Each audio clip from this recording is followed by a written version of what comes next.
Hai uummata qashtii akkam bultan nagaa keessanii fayyaa keessanii baga nagaa taatanii baga jiraatanii isiniin jira isin martiniyyuu nagaa keessanii guyyaa irraa immoo wanti qabadhee isiniif dhufe tokko haga dhumaa dhaggeeffadhaa. Baay'ee kan itti das nama jedhudha. Irraa barattu dhaloota dhufuuf irra ni ta'a jechuudha.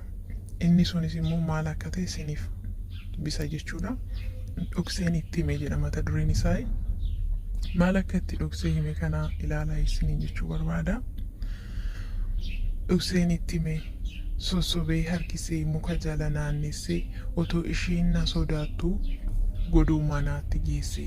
Jaalala isheen qabamee yaada isheetiin hubadhee sodaa koo haguuggadhee afaan baasee dubbadhee sin jaaladhee giiftii koo orma sittiin dhiisu yoo ati tole naaf jette mee tokkicha si kiisu.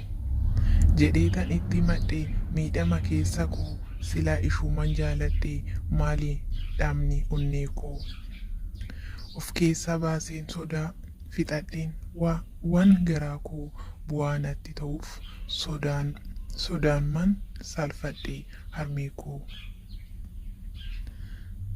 jedhee murta'ee baafadhee ejjennoo yaada kootii otoo na ilaalu gaafadhe maatii jaalallee kootii.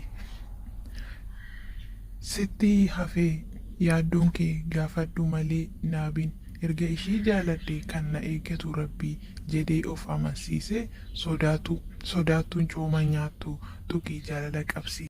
Oguushiin sirraan haftu jedha. Yaa'u kanuma isin jechuu barbaade kananii dhokseen itti madhee kan jedhu kana haga dhumaatti dhaggeeffadhaa.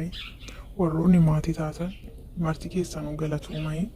Warroonni maatii hin taanes immoo maatii ta'aa subscribe like gochuu hin dagatinaa isiniin jedha.